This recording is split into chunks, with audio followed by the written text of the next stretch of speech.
Bueno, para empezar, tendría que afirmar que las personas, la gente, se cree que el mundo que nosotros vemos y sentimos es el mismo que sienten los perros, los gatos, los escarabajos, los leones, y eso no es así. Sería un despilfarro enorme que tuviera un escarabajo que ver el mundo que vemos los humanos y sentimos los humanos cuando no tiene un aparato sensorial de movilidad, etcétera, como un humano. Eso quiere decir que cada especie ve el mundo, ve lo que le rodea, del que tendrá que sobrevivir, diferente. No es lo mismo un mundo del escarabajo que el de un tigre, que el de un perro, que el de un humano. Son completamente diferentes. De tal manera que podríamos decir que en esta tierra los diferentes animales tienen visiones diferentes. Y es como una sinfonía polifónica de mundos. Los humanos somos animales y tenemos la misma legalidad de tener que interpretar esta inmensidad de cosas y de mundos a la medida de nuestra pequeñez, de nuestra necesidad.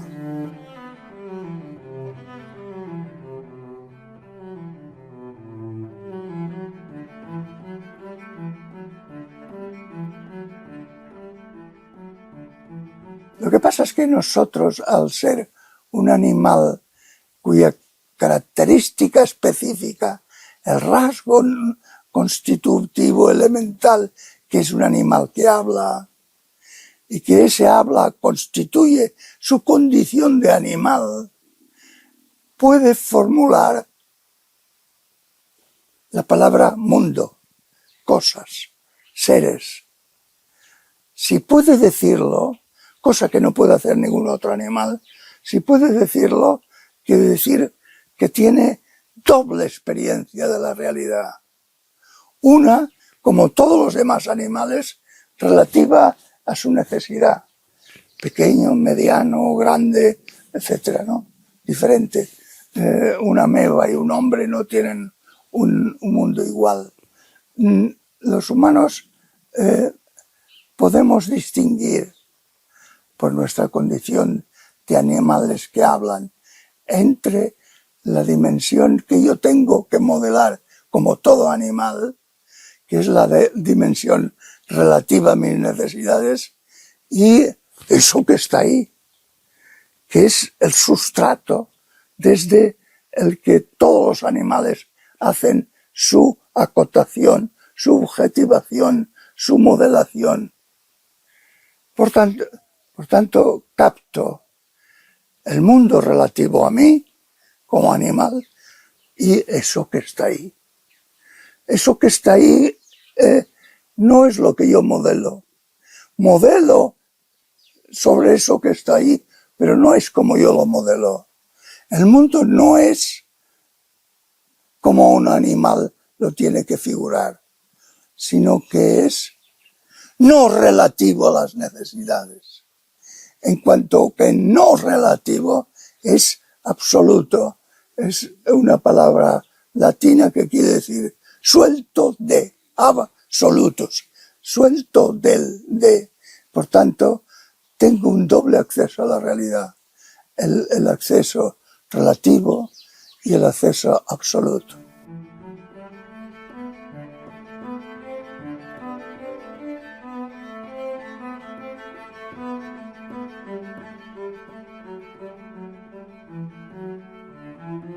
Sería ilógico, un despilfarro, que un gato tenga la modelación de un humano o que un escarabajo tenga la modelación de un humano, porque necesitaría un aparato sensitivo, nervioso y de movilidad, etcétera, desproporcionado.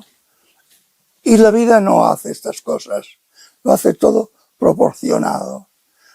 Pero entonces los humanos podemos plantear el problema: ¿y qué es ese sustrato sobre el que todos los animales modelamos?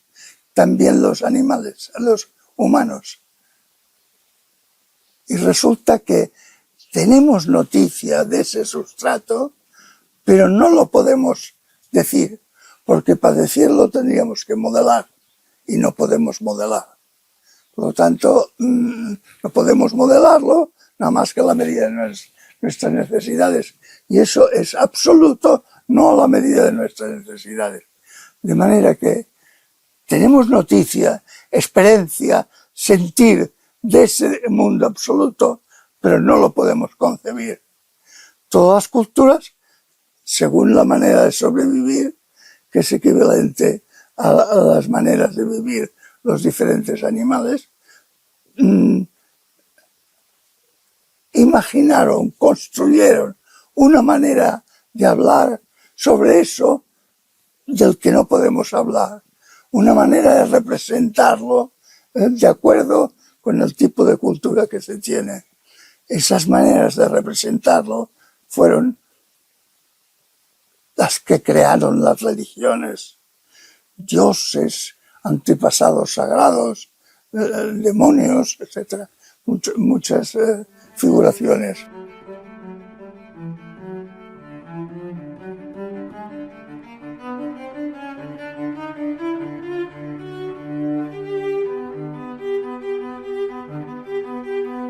Todo es verdad. Lo que veo un escarabajo es verdad. Lo que veo yo es verdad. Pero no es descripción de cómo es la realidad en sí. No es descripción, es figuración. Figuración. Y nosotros, al cambiar de culturas, de un cazador-recolector a un horticultor, a un agricultor, un ganadero, un industrial, una sociedad de conocimiento, es como si cambiáramos de especie. Tú miras esto de aquí, y tú dices, bueno, estoy viendo la realidad. No es verdad. Estás viendo la modelación de un animal humano del siglo XXI. ¿Qué es lo que hay aquí? Yo sé que he modelado esto y que esto no existe porque yo tenga necesidad, sino que está ahí, es independiente de mí. Pero cuando intento decirlo, ya no puedo decirlo más que dentro de mi sistema de modelación. Todo es verdad y nada es descripción de la realidad. La realidad es mucho mayor que lo que puede concebir y decir un animal humano de un planeta pequeño, de un sistema planetario mucho más grande, de un sol de barriada, en una galaxia que también es de barriada en la inmensidad de los mundos.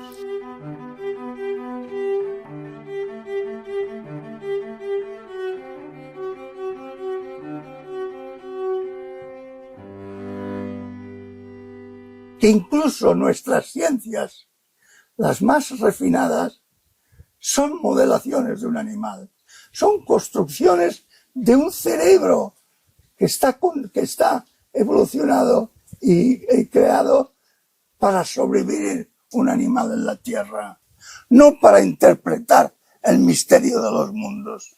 Yo puedo saber, a través de la historia humana, puedo saber que mi modelación no es descripción de la realidad y que hay tantas descripciones, tantas modelaciones como culturas. Por lo tanto, estoy viviendo esto de ahí, esta inmensidad de los mundos, que no me describen ni las religiones, ni los mitos, ni las narraciones, ni tampoco las ciencias las más sofisticadas. Todo eso es construcción de un cerebro, de un animal humano que ha evolucionado en su construcción para sobrevivir en el medio. ¿Qué cambia en el fondo? Ve que todo es relativo, mortal, que aparece y desaparece, y que todo es absoluto, absoluto. Y que Él no es nadie venido a este mundo, sino que es un fruto de la evolución de los mundos, que aparece unos instantes, cobra conciencia del misterio de los mundos y desaparece. Pero en esa mortalidad suya comprende que Él no es nadie venido a este mundo, que es este mismo mundo.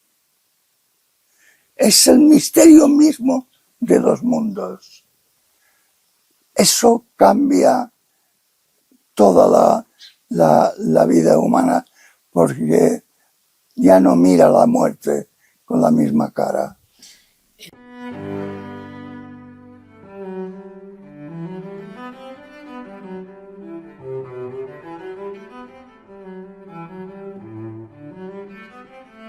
Se te preguntan, ¿qué es ese animal que habla? Su lenguaje modela mundos. ¿Qué es eso? Es fruto del misterio de los mundos. Y el misterio de los mundos no lo puedo encajonar en mi medida animal. No lo puedo concebir, pero sé que está ahí. Porque yo modelo sobre algo. Ese algo no es decible para un animal, pero yo lo conozco y lo siento. Y por tanto, preguntando, ¿quién soy yo? Tengo que contestar, el mismísimo misterio de los mundos. Sin diferencia ninguna, el mismísimo misterio de los mundos. Pero en una forma perecedera. ¿Pero qué perece? Perece su condición de viviente en esta tierra, pero su condición de ser el mismísimo misterio de los mundos, eso no perece.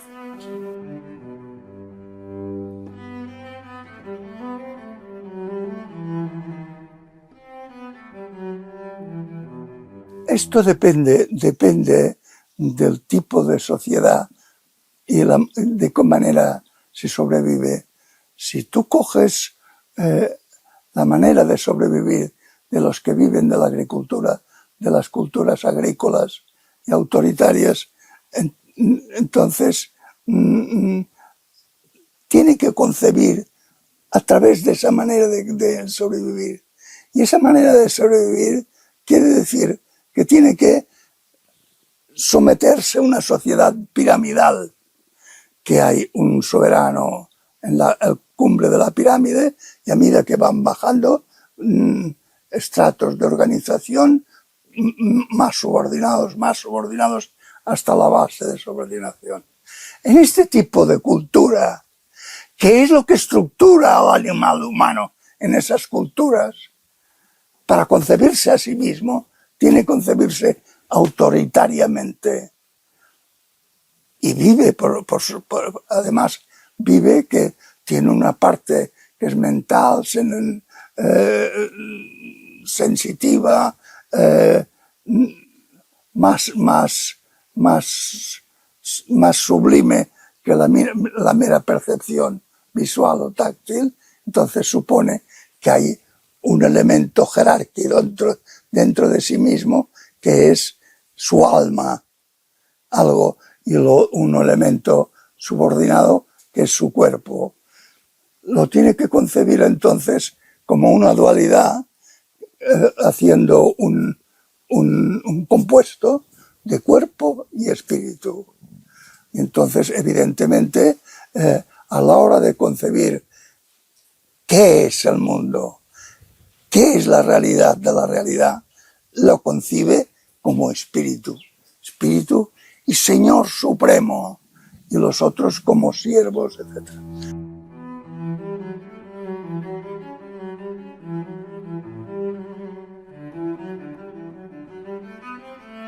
La idea de dualidad a todos los vivientes arranca de la necesidad de identificarse como algo que tiene que comer de fuera. Por lo tanto, yo para poder comer como animal necesitado, tengo que diferenciarme de la comida, porque si no sabría si me estoy comiendo a mí, estoy comiendo lo otro. Por lo tanto, todos los animales dualizan esto de aquí y este núcleo de necesidades. En los humanos, por el habla, que este núcleo de necesidades es el yo, y eso de aquí es un mundo de cosas. Por encima de todo estaría Dios, pero es un mundo de cosas. O sea que la dualidad es intrínseca a la concepción animal. Y por eso, para hacer el camino espiritual, para llegar a comprender la unidad de todas las cosas, hay que silenciar. Y cada cultura ha tenido sus propios procedimientos. En general, todos es silenciar la interpretación que hago de mí y eso de ahí, y comprender que todo es únicamente el misterio de los mundos.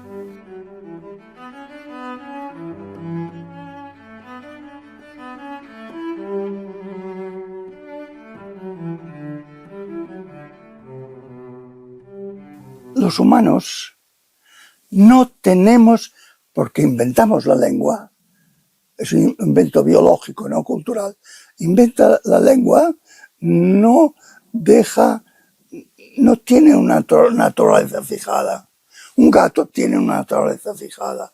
Un perro, yo que sé, cualquier animal tiene una naturaleza fijada, de manera que a lo largo de los millones de años de su existencia ha tenido ese mismo sistema de modelar el mundo, depredarlo, interpretarse a sí mismo, etc.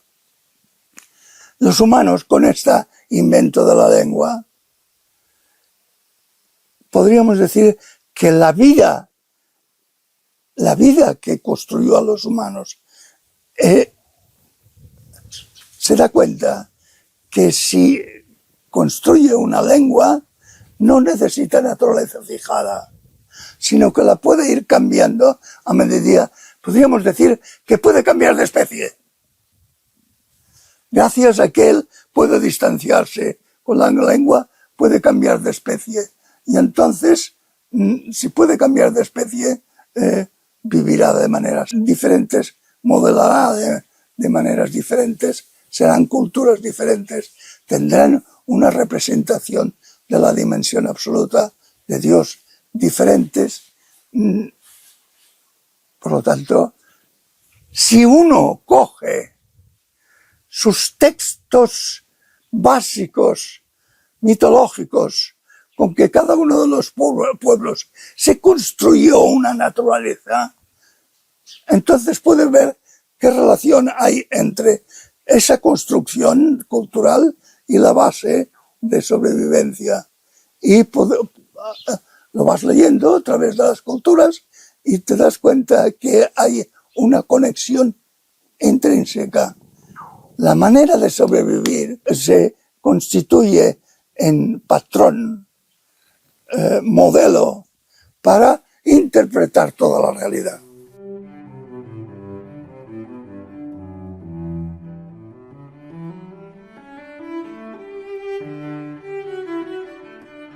Si analizo yo los rasgos principales de la manera de sobrevivir, diré que tanto cazadores como agricultores tienen la idea, viven cotidianamente, que de matar sale vida. Matar animales sale mi vida. Matar los granos, los tubérculos y enterrarlos, que es matarlos, sale mi vida, ¿no? Entonces, coge ese patrón, de la muerte surge a la vida, un patrón, y mira al mundo entero, y todo lo organiza según ese patrón. Y construcción de su sociedad lo hace desde ese patrón. La interpretación de sí mismo lo hace desde ese patrón. La interpretación de la dimensión absoluta de Dios lo hace desde ese patrón. Si cambia esa manera de sobrevivir, cambiará el patrón. Y por lo tanto, yo pude seguir la variación de las narraciones a través de las culturas, los cambios de culturas y la conexión que había con los rasgos básicos de sobrevivencia. Por ejemplo, los ganaderos no tenían el mismo patrón de los agricultores o de los cazadores, porque no vivían de matar animales, sino de cuidarlos, tomar su leche, etcétera, etcétera. O sea que no era de la muerte a la vida, sino la muerte y la vida son enemigas. Si mato yo a mis animales, no comeré. Por lo tanto, yo cuidaré. Es un patrón diferente que el del agrícola. Cuando entran los industriales es otra cuestión. Entonces, una cosa, ¿qué hace una sociedad preindustrial cambiar de patrones? ¿Qué hace eso? ¿Es el modo de supervivencia? La necesidad. La necesidad.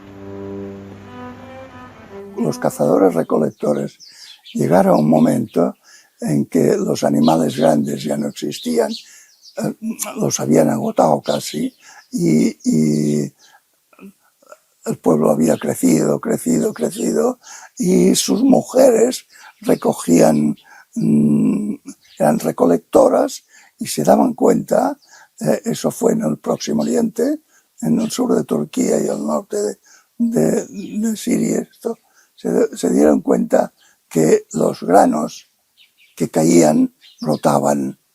Y dijeron, muy bien, pues nosotros los cogeremos y los plantaremos. Empezaron a vivir de granos. Y los animales, en vez de que estuvieran, no podían ellos ir a cazar, sino que los estabulaban, los metían en establos, etc.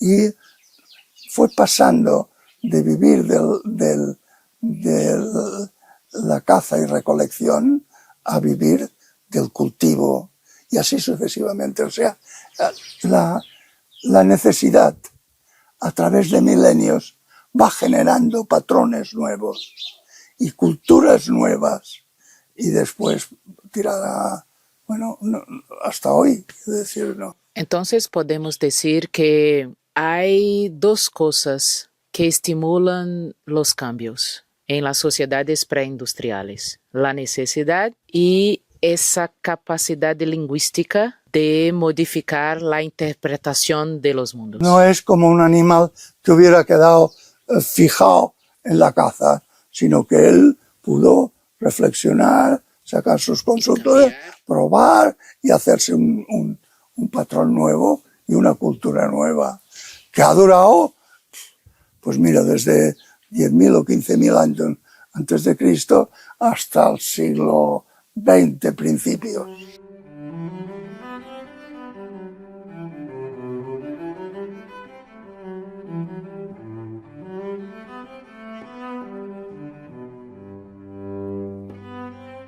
¿Por qué hay una dificultad de percibir esos cambios? Es muy obvio, porque somos animales. Y nuestra preocupación fundamental es sobrevivir, poder comer. Y necesitamos, para hacer eso, necesitamos dualizar. No aquí, ahí esos campos de trigo o estos animales para sobrevivir. Eso le funciona durante milenios. Viene un día que no funciona y tiene gran dificultad para pensar que eso que él ha vivido y sentido tanto tiempo y además ha sido la base de su representación de Dios, etc., no es así. Y que hay que cambiarlo. Y es una resistencia enorme a ir cambiando las concepciones y se va consiguiendo a medida que la nueva forma de sobrevivir alimenta a la gente y solventa problemas. Y entonces cambian. pero la dificultad es porque el animal necesita interpretar su división dual como es la realidad, como descripción de la realidad.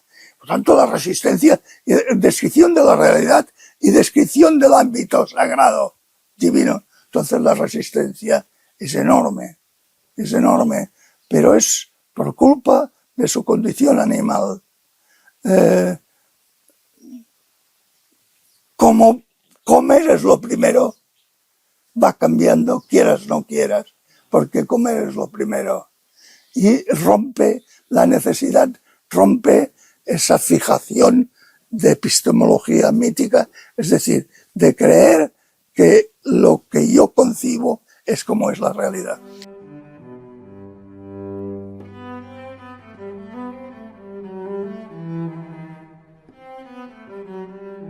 En un grupo humano puede haber diferentes mundos. Teniendo una cultura común. No será una modelación muy emparentada. Otra cosa es si a ti te pica la curiosidad profunda y empiezas a investigar. Y puede ser que es lo que han hecho todos los grandes. Mahoma, Jesús, los grandes profetas, los grandes sabios, lo que hacen es investigar esas condiciones y saber lograr liberarse de algunos legámenes para poder cambiarla. Y entonces se convierten en pioneros de una nueva cultura. Yo me imagino los agricultores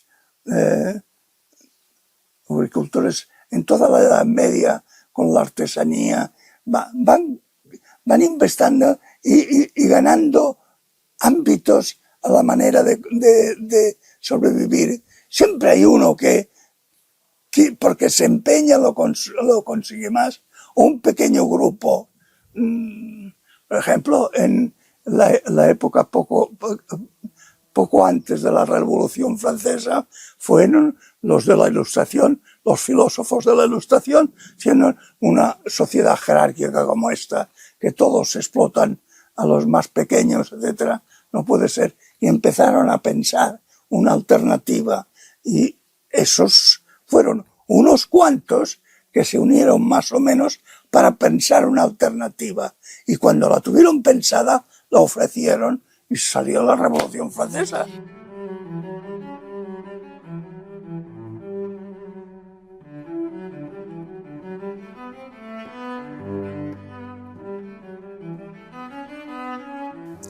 Fíjate, los sabios, los grandes fundadores, incluso los intelectuales, físicos, lo que sea, ¿cómo no estamos sujetos a una naturaleza fijada? Pueden liberarse